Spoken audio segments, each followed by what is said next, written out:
Hola chicos, bienvenidos a Producciones Yabeco. El día de hoy nos acompaña el dramaturgo Gerardo Fernández. Hola Gerardo, ¿cómo estás? ¿Cómo estás? Gracias por la invitación. Bienvenido. Yo quiero comenzar esta entrevista. No solo hablar, quiero invitarte a una taza de café. Ah, qué bien. Gracias.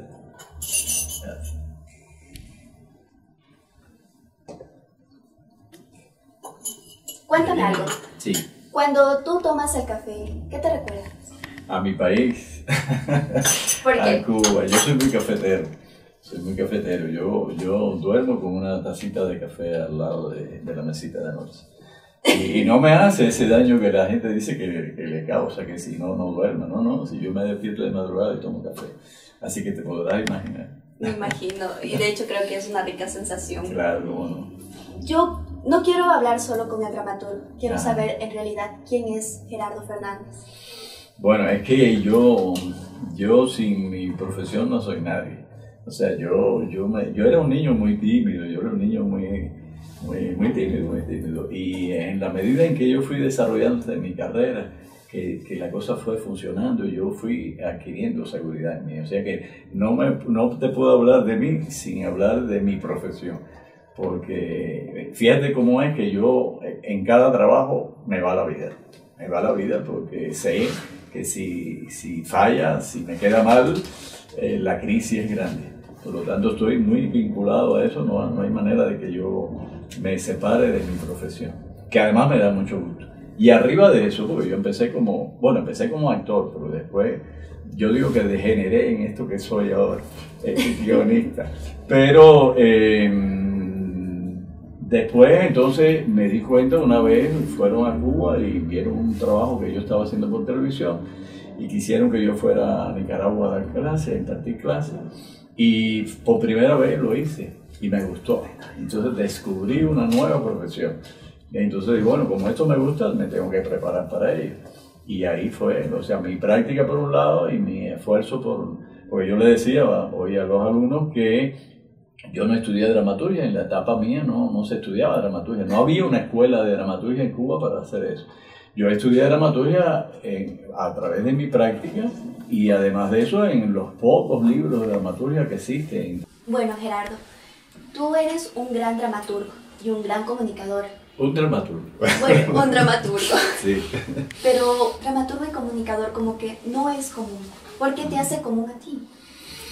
Yo pienso que, bueno, yo entiendo lo que quieres decir, porque hay personas que saben mucha teoría, pero no saben compartirla. O sea, yo me di cuenta, la bendición que yo agradezco de la vida es que me haya dado primero la práctica y después la teoría. Entonces tú compruebas con la teoría lo efectivo de la práctica. Pero yo empecé sin saber dramaturgia. Yo tuve la oportunidad de hacer mucho radio dramatizado. Y ahí para mí fue una escuela, no solamente escuela desde el punto de vista de lo que hoy en día entendería yo como dramaturgia, sino de la disciplina. Porque yo escribía por la noche un guión de 8 páginas, pero era un guión que por la mañana se imprimía, se le repartía a los actores y después yo lo grababa a la 1 de la tarde. Y ahí no había manera de decir estoy enfermo, me siento mal, tengo un problema familiar, nada. El programa tenía que salir todos los días. Y eso me dio una disciplina extraordinaria. Llega un momento que me paso un tiempo sin escribir y ya necesito escribir porque ya es parte de mi naturaleza. Entonces eso me dio una escuela y una disciplina. Y después, bueno, uno iba comprobando en el estudio que iba haciendo que las cosas funcionaban, ¿no? Pero yo me imagino que hice muchas cosas que fueran barbaridades que no se podían hacer. Yo recuerdo que yo empecé como en el año 62, 63 a dirigir un programa de radio que escribía un gran escritor cubano que se llamaba Félix Peter Rodríguez. Y yo le cambiaba las cosas a Félix y todo. Y entonces eso que yo dije allá abajo hoy era de Félix. Félix un día me invita a almorzar a su casa. Y yo dije, qué bien. Y yo no pensé y me dijo, los audiovisuales, en aquel momento no se llamaba audiovisual y se conocía el tema, me decía, en la radio no puede sustituir a un libro de historia. Eso me lo decía él. Y entonces me decía, nosotros lo que vamos a dar es la imagen de una figura y que después la gente busque, el espectador busque en el libro de historia el complemento de eso. Pero nosotros somos como la carta de presentación de ese personaje, después de que profundice en el libro de historia. Nosotros somos un espectáculo. Y efectivamente eso me ayudó mucho. Félix me estaba dando una lección ahí, porque yo le cambiaba las cosas y le quería dar, pero él me dio una lección. Y así fue, la práctica me ayudó mucho a mí. Después los estudios, porque he tenido que estudiar, a medida que yo iba profundizando me daba cuenta de que tenía que ir más atrás y más atrás, más atrás, hasta que encontré el origen de este arte en los griegos. Ahí está, en el siglo 6, 5 antes de nuestra era, ya los griegos estaban haciendo esto que estamos hablando hoy aquí. No con estas cámaras, no con esta técnica, no, pero desde el punto de vista dramatúrgico sí lo estaban haciendo. O sea, ellos lo estrenaron todo y todo lo hicieron. Y es así, porque la dramaturgia no es algo artificial, la dramaturgia parte de la vida, parte del comportamiento. Cuando tú quieres, no sé, una cosa sencilla, tú quieres comprarte ahora un vestido y no tienes dinero y tienes que luchar por tener ese dinero, ya estás en una acción dramática, intento, oposición, que no tienes dinero, al final lo logras o no lo logras, entonces hay una acción dramática ahí. Y eso, o sea, cuando el ser humano fue a representar la vida, lo que hizo fue imitar la vida y no se da cuenta de que estaba incorporando mecanismos que después van a servir para la composición de un guión o de una obra como lo hacían ellos. Entonces es así. Hoy empecé la conferencia de abajo diciendo, un alumno me dice que conoce mejor la vida a medida que profundiza en la dramaturgia, porque la dramaturgia te da las claves para entender, no solamente para eso, sino para entender la vida. Entonces, por ahí, esa es la bendición. Yo lo que he tenido en la vida es suerte de haberme encontrado a una temprana edad, a los 22 años, empecé a trabajar en esto y me gustó y funcioné. Pero de eso de gran nada. Gran nada. Sencillamente es una persona que tiene una técnica que puede utilizar y que puede ser útil. Claro, ahora que me cuentas un poco de lo que es el tema de la radio que tú iniciaste, sí. Me recuerda una frase en que tú cuentas en tu libro, que cuando tú entraste a un estudio de grabación de una radio te desilusionaste, claro, porque viste a todos leyendo un video. Exactamente, sí. Se me cayó toda la fantasía que yo había tenido de niño oyendo esos espectáculos que yo me imaginaba, porque eso es lo que pasa, la radio se acerca mucho a la literatura, a la narrativa, porque cuando tú estás leyendo un libro, ahí tú te vas imaginando las locaciones, el vestuario de los personajes, todo te lo vas imaginando, pero la televisión o el cine no, la televisión o el cine te está mostrando la imagen, entonces esa es y con el radio me pasó eso. Entré por primera vez en el año 62, me imagino, a un estudio de radio y vi aquella cosa, un cajón con gravillas ahí, aquellas personas haciendo caminar y todo y se me cayó. Tuve que cerrar los ojos para volver a imaginarme lo que yo oía por radio. Así fue, así fue. Pero ahí aprendí mucho y con esos actores aprendí mucho y esos directores también. Después yo dirigí 17 años programas de dramatizados de radio. Te podrás imaginar todas las barbaridades que hice. Me los imagino y trato de hacer más cosas. Claro.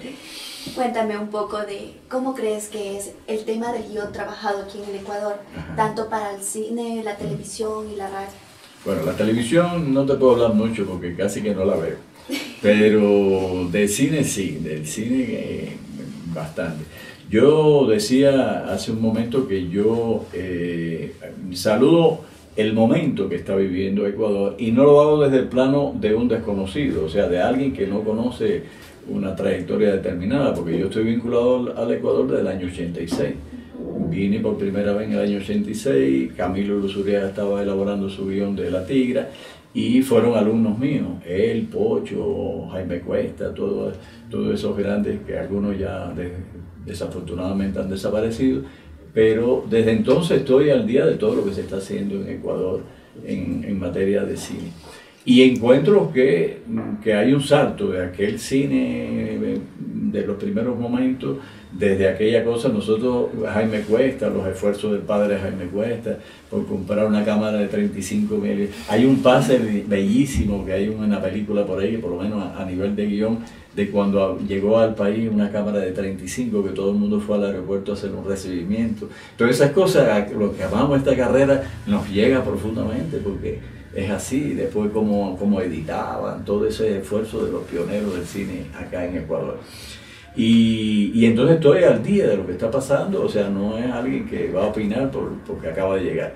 Y saludo el ambiente cinematográfico que hay en este momento, el apoyo que se le está dando al cine a partir del Consejo Nacional de Cinematografía, pero algo más, que es la conciencia de que el guión es muy importante, es vital. Tú hablas en este momento con los mejores directores de cine actual y ellos tienen conciencia de que tienen que trabajar los guiones, de que si tú no tienes un buen guión, tú no puedes hacer una buena película. Por muy buen director que sea, no puedes hacerlo. El guión es letra muerta, como acabo de decir ahí abajo, es letra muerta, pero tiene que tener potencialidad para que la actriz se luzca con el papel, para que el director pueda hacer una buena interpretación y después una plasmación del trabajo con los actores. Y si esa potencialidad no está en el guión, olvídate que no sale bien. Entonces, hoy en día hay conciencia, más que el apoyo que se le está dando. Yo lo que saludo es la conciencia que hay de la importancia del guión para poder lograr una buena película. Si tú no tienes un buen guión, no logras una buena película. ¿Cuál es tu apreciación en la actualidad sobre el cine infantil aquí en el Ecuador? Bueno, ahí me agarraste fuera de base, como diría un beisbolero, porque no conozco, de aquella película que se hizo, ¿cómo se llamaba? Que me acuerdo que la hizo, creo que Jaime Cuesta o alguien, Antón, ¿cómo era? Una película que se hizo. Yo no conozco otro cine infantil aquí. ¿Hay un cine infantil? ¿Sí? Porque yo no conozco eso. Yo conozco un cine de mayores, pero no conozco. Sí conozco esa película, pero la vi hace muchos años. Ahora, ¿qué pasa? Que en largometraje, por ejemplo, Perú acaba de hacer su dibujo animado en largometraje en este momento. O sea, que casi todos los países están en... Cuba acaba de hacer también un largometraje en 3D de animación. O sea, casi que estamos empezando.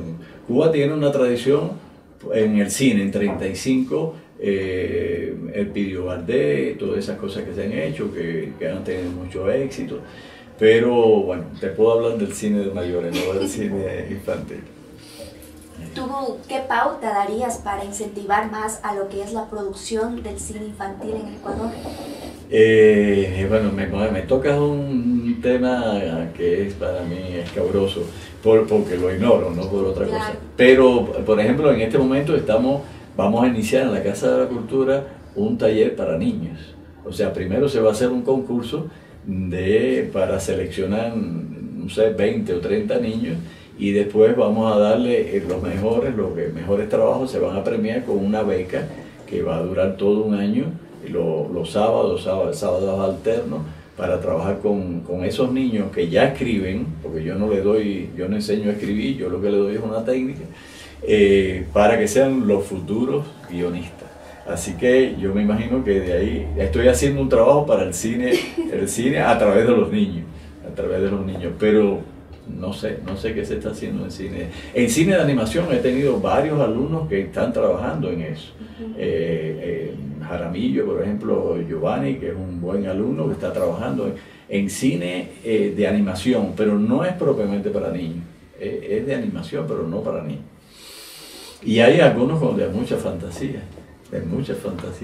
Espero que de ahí salgan los futuros guionistas del cine infantil. Cuéntame, ¿el Ecuador ha aportado en tu desarrollo como dramaturgo? Claro que sí, en la experiencia, sobre todo yo aprendo mucho de los alumnos, y no es una frase demagógica, es que las preguntas que me están haciendo, históricamente ha sido así, no solamente en Ecuador, sino en toda mi trayectoria como profesor. Ya uno sabe lo que te van a preguntar, ya uno sabe cuáles son las lagunas que tú tienes que llenar en ellos. Tú las vas sabiendo en eso y te vas preparando. Ese libro que yo acabo de publicar aquí en Ecuador es producto de mi docencia. Es producto no solamente de la práctica, sino de la docencia. O sea, siempre cuando empecé a escribir el libro, que duró 15 años escribirlo, porque lo fui haciendo poco a poco, no porque me dedicaba todos los días a eso. Me puse en el plano del libro que yo hubiese querido tener en los momentos en que empecé mi carrera. O sea, ese libro que te ayuda a entender cosas, que no lo tuve. Y entonces está hecho para eso. Está hecho para que tú desde el principio, del ABC hasta lo más complejo que puedas tener ahí. En Cuba era un solo tomo, pero como se ha ido alimentando, lo alimenté en mi trabajo en Venezuela, lo alimenté aquí. Yo digo que en las clases que yo di en INCINE se hizo un estudio de los hermanos Cohen y a mí me gustó y dijo, esto sería bueno para el libro y lo incorporé al libro. Por eso es que ahora tiene 600 páginas, tiene dos tomos de 300 y tantos para cada uno. Pero como ves, la docencia fue enriqueciendo el libro y desde luego a mí. Cuéntame, ¿crees que está ahorita dándose el renacimiento del Ecuador? ¿Cómo crees que va este proceso? El de la cine, tú dices. Claro, el renacimiento del cine en el Ecuador. Bueno, en ese sentido te decía, saludo el apoyo que se le está dando. Yo estoy trabajando con el Consejo Nacional de Cinematografía también, estoy dando clases. Por ahí empecé dando un taller en la Flaxo. Después, el año pasado lo di en Otavalo, que saqué alumnos muy buenos allí.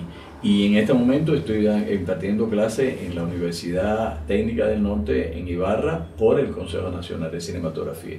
Y además de eso, bueno, he estado en Guayaquil, he estado en otros lugares, tengo una idea de lo que se está haciendo en sentido general en el cine y me entusiasma mucho porque hay un ambiente cinematográfico que en el año, claro, han pasado años, pero en el año 86 cuando yo vine eran 2 o 3 que estaban haciendo cine. Hoy, mira, me asombro la cantidad de alumnos que tiene esta institución y así pasa. Y los alumnos que tengo yo en la Cinemateca, tengo 2 grupos ahí, un primer nivel y un segundo nivel, y ahora los del segundo nivel no se quieren ir. Y el año que viene vamos a regrupar todo para darle un tercer nivel, yo no sé lo que quieren. Yo dije, ya yo no tengo nada que enseñarle a ustedes, váyanse a trabajar. Y no se quieren ir, se quedan ahí y el año que viene van a seguir conmigo.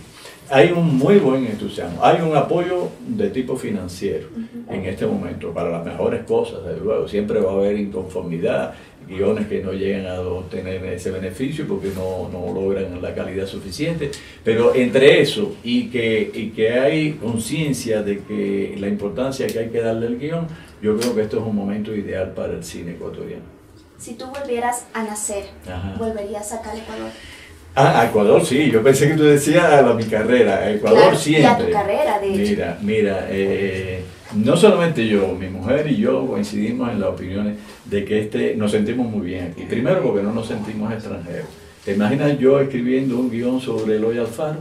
Y además escribiéndolo como si fuera un ecuatoriano. Claro. Porque hay lo siguiente, no es por gusto, no es que esto no tiene raíces, o sea, primero, Eloy Alfaro le exigió a la reina en aquel momento española que le diera la independencia a Cuba. Dedicó su salario como presidente a la independencia de Cuba. Tuvo relaciones con los grandes patricios cubanos.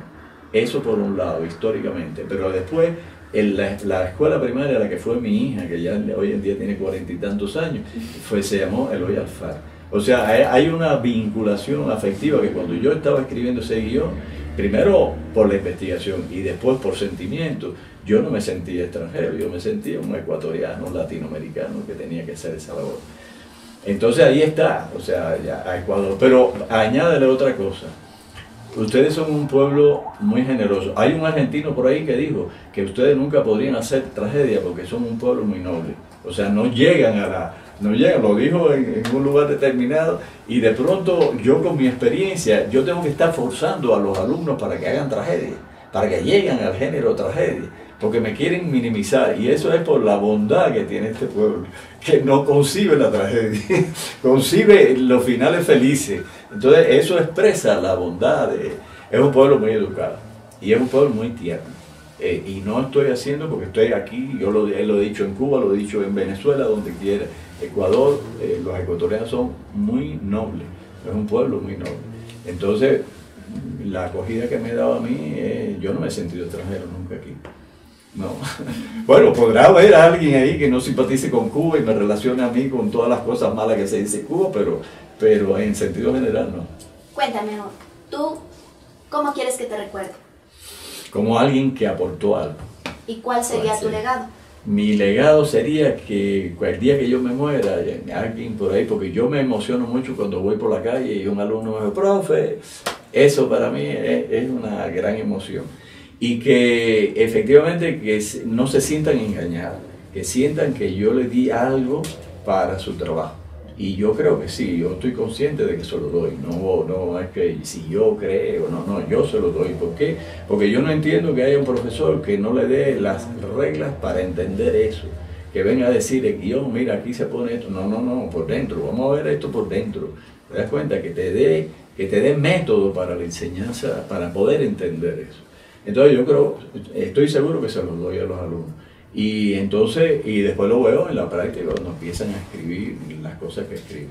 Eso me satisface mucho, me realiza. Ahora, ¿qué hubiese sido yo de nacer músico? Mi primera carrera, yo quería estar con un saxofón en la mano, eso fue lo primero que me impresionó. Yo vivo la carrera de los músicos entrañablemente, yo quería ser músico, yo no quería ser esto que soy, yo quería ser músico. Y después hubiese sido también historiador. Me encanta la historia, me encanta el trabajo. Y por último, constructor. Me encanta cuando veo los edificios ahí, como están construyendo, porque es creación. Va de la nada, hace un hueco ahí, empieza y cuando tú no ves hay un edificio ahí. Todo eso, yo hubiese sido constructor también. Pero ya te digo, yo hubiese sido músico. Era lo que no tuve, ese gen de la creación para la música. Estudié música, tuve un saxofón en mi mano, pero no era creativo, ahí no estaba mi mundo. Sin embargo, cuando empecé a escribir, ahí enseguida lo vi todo con mucha claridad. No sabía dramaturgia, no sabía nada de eso, pero no sabía que estaba haciendo acciones dramáticas y todo, pero yo lo hacía. Yo sabía lo que había que hacer. O sea, es algo que estaba en mí, entonces me sentí tan bien ahí que por ahí he desempeñado mi vida en esto que soy ahora. Y ya te digo, descubrí otra carrera que me realiza también mucho, que es la docencia. Para terminar esta entrevista, quisiera terminarla con una pregunta. Si tú tuvieras una película, ¿cuál fuera el título? Ahora tengo varias. Ahora tengo una que se va a hacer en Cuba, que ahora en diciembre voy allá, que se va a hacer el trabajo de mesa. Voy a hacer el trabajo de mesa con el director, que es un colombiano, y con el director de fotografía, que es un colombiano, y con además de la productora, que también va a estar presente, que se llama Tal Vez. Y se llama Tal Vez porque es una canción de un músico que ya desapareció lamentablemente. Cuando yo fui el año pasado a Cuba, hablé con Juan Formel, que es el director de los Bam Bam, y le dije, quiero que me hagas la música para la película que estoy haciendo. Y entonces él tiene una canción que se llama Tal Vez, que es un bolero rítmico, que la vamos a utilizar en la película. Y es un homenaje que le vamos a hacer, pero es una historia de amor otoñal. Es una cubana que regresa a Cuba y se encuentra con su amor de toda la vida, y entonces tienen un recorrido, va a ser una tragedia musical. Porque tragedia en el sentido de que se frustra al final, porque es la fórmula de Casablanca, o sea, la renuncia al amor por el deber. O sea, termina así porque son gente que ya son maduras y que no van a deshacer su vida para una aventura ni nada, pero viven ese romance que de joven no pudieron concretar. O sea, yo, ¿qué le pondría? Tal vez como le puse a la película. Me parece muy interesante. Sí. El tema que vas a trabajar y todo, y me encantó poder conversar contigo. Y a mí también. Y contarles al resto todo es tu trabajo. Sí, te agradezco por haber venido. Y yo por la invitación. Muchas gracias. Gracias a ti.